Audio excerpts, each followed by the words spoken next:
रेखा जी, आपका वक्तव्य मात्र एक भूल नहीं, यह आपकी सोच की दुर्बलता का परिचारक है। जिस नाम को मिटाने की आप कोशिश कर रही हैं, उस नाम ने प्रदेश की तकदीर और तस्वीर लिखी। आप जैसी नौसिखिया राजनीतिज्ञों को शायद ये नहीं पता कि इतिहास पढ़ना आसान है, लेकिन इतिहास रचने के लिए खून पसीना एक करना पड़ता है। चौधरी भजन लाल जी एक व्यक्ति नहीं, एक संस्था थे। उन्होंने सत्ता की कुर्सी नहीं, लोगों के दिलों पर राज किया। जब आप उन पर सवाल उठाती हैं तो आप केवल एक बेटे को नहीं बल्कि उस हर गरीब किसान और मजदूर को चुनौती देती हैं जिसकी आवाज मेरे पिताजी थे। इतिहास में सही कहा गया है कि औकात से ज्यादा अगर किसी को मिल जाए तो बहुत कम लोग उसे बचा जाते हैं। आपको भूलना नहीं चाहिए, आज आपकी सरकार पर बनी तो कुलदीप बिश्नोई की वजह सरकार सत्ता पर आप पहुंचे थे। 3 बार सरकार आपकी बनी, 3 में से 2 बार सरकार बनाने में कुलदीप बिश्नोई का योगदान है। बीजेपी को जानता कौन था पहले? हरियाणा की सियासत में चाणक्य कहे जाने वाले स्वर्गीय चौधरी भजनलाल की विरासत पर जब सवाल उठे तो उनके बेटे और भाजपा नेता कुलदीप बिश्नोई का ज्वालामुखी फट पड़ा। शनिवार को बिश्नोई ने एक वीडियो जारी कर अपनी ही पार्टी के नेताओं को ऐसी चेतावनी दी है जिसने चंडीगढ़ से लेकर दिल्ली तक हड़कंप मचा दिया है। बिश्नोई ने सीधे शब्दों में कहा कि वे वही पुराने बब्बर शेर हैं जिन्हें पिंजरे में तो रखा जा सकता है, लेकिन हाथ लगाने की हिम्मत किसी में नहीं है। कुलदीप बिश्नोई के निशाने पर सबसे पहले आई भाजपा सांसद रेखा शर्मा। रेखा शर्मा के विवादास्पद बयान पर पलटवार करते हुए बिश्नोई ने उन्हें नौसिखिया करार दिया। बिश्नोई ने तंज कसते हुए कहा कि रेखा शर्मा की साइकिल चलाने की औकात नहीं थी, लेकिन पार्टी ने उन्हें हवाई जहाज पकड़ा दिया। बिश्नोई ने साफ कहा कि भजनलाल ने लोगों के दिलों पर राज किया है और इतिहास रचने के लिए खून पसीना बहाना पड़ता है, जो रेखा शर्मा जैसी सोच वाले लोग नहीं समझ सकते। इतिहास कोई अफवाह नहीं होती और एक जन नेता की विरासत कोई खिलौना नहीं होता जिसे कोई भी चाहे अपनी सुविधा के अनुसार तोड़ मरोड़ ले। मेरे पिताजी ने अपना संपूर्ण जीवन जनता की सेवा में समर्पित किया। उनका हर कदम दर्ज है, उनका हर निर्णय जनता के हृदयों के अंदर विराजमान है। कहते हैं कि सूरज पर धूल फेंकने सूरज कभी रोशनी कम नहीं करता, बल्कि धूल फेंकने वाले की आंखें अंधी हो जाती हैं।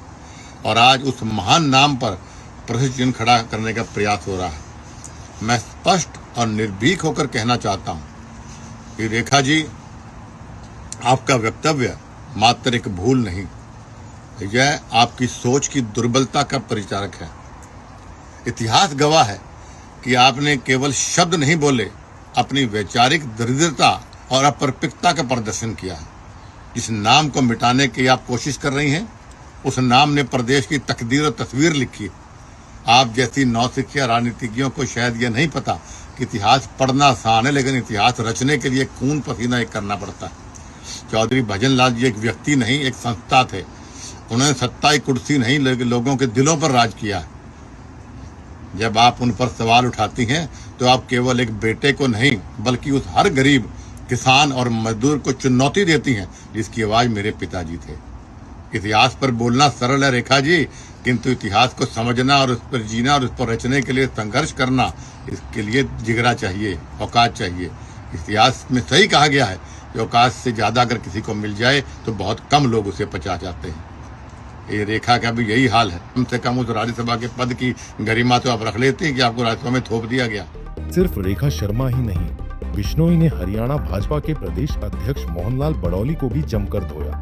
उन्होंने बड़ौली को थोपा हुआ अध्यक्ष बताते हुए कहा कि जिस व्यक्ति की अपनी कोई औकात नहीं, वो चौधरी भजनलाल जैसे कद के नेता के नाम के आगे जिया चौधरी लगाना भी भूल गया।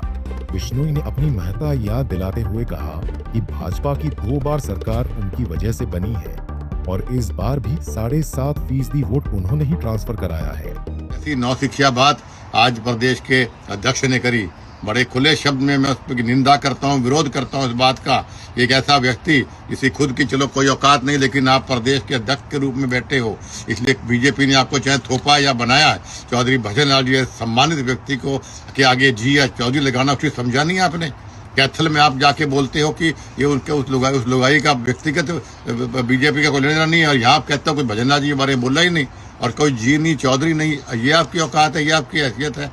आपको भूलना नहीं चाहिए, आज आपकी सरकार पर बनी तो कुलदीप बिश्नोई की वजह सरकार सत्ता पर आप पहुंचे थे। 3 बार सरकार आपकी बनी, 3 में से 2 बार सरकार बनाने में कुलदीप बिश्नोई का योगदान है। बीजेपी को जानता कौन था पहले? आपको मेरे गठबंधन की वजह से, मेरी वजह से आपकी सरकार बनी, कम से कम उसका तो आप ध्यान रख लेते। और इस बार भी 7.5% वोट हरियाणा प्रदेश में जो मेरा व्यक्तिगत वोट है चौधरी भजन लाल जी का, वो पूरा का पूरा वोट मैंने आपके ओर ट्रांसफर कराया। मेरा वोट साइलेंट है, वरना तीसरी बार सरकार बन जाती। और चौथी बार सरकार ऐसे घमंड में नहीं बनेगी आपकी।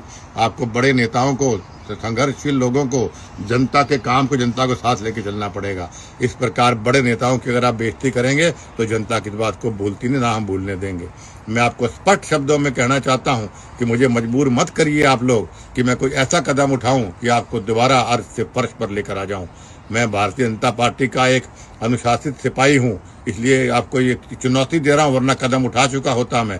लेकिन आपको चुनौती दे रहा हूं और आपको अवगत करवा रहा हूं कि तुरंत प्रभाव से आप उस रेखा से माफी मंगवाइए और मोहन लाल बड़ोली जी को बोलिए कि चौधरी भजन लाल जी का नाम सम्मान से ले और जो सही है वो सही बात करे। तुरंत प्रभाव से या तो वो रेखा माफी मांगे और या चौधरी भजन लाल या इसको आप नोटिस जारी करिए, वरना ये मामला यहाँ तक सीमित नहीं रहेगा।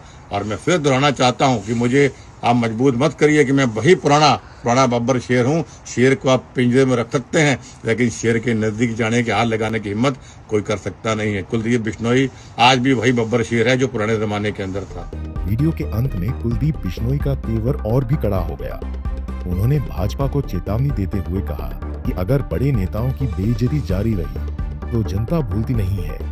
उन्होंने 2 टूक शब्दों में कहा, मुझे मजबूर मत कीजिए कि मैं आपको अर्श से फर्श पर लेकर आ जाऊं। अब सवाल यह है कि क्या कुलदीप का यह बब्बर शेर वाला अवतार भाजपा में किसी बड़े सियासी फेरबदल का संकेत है? Bureau report, Punjab Kesari TV. हमसे जुड़े रहने के लिए हमारे YouTube चैनल को सब्सक्राइब करें और नई वीडियो की नोटिफिकेशन के लिए बेल आइकॉन को दबाएं। अगर आप ये वीडियो Facebook पर देख रहे हैं तो लाइक जरूर करें और ज्यादा से ज्यादा शेयर करें। धन्यवाद।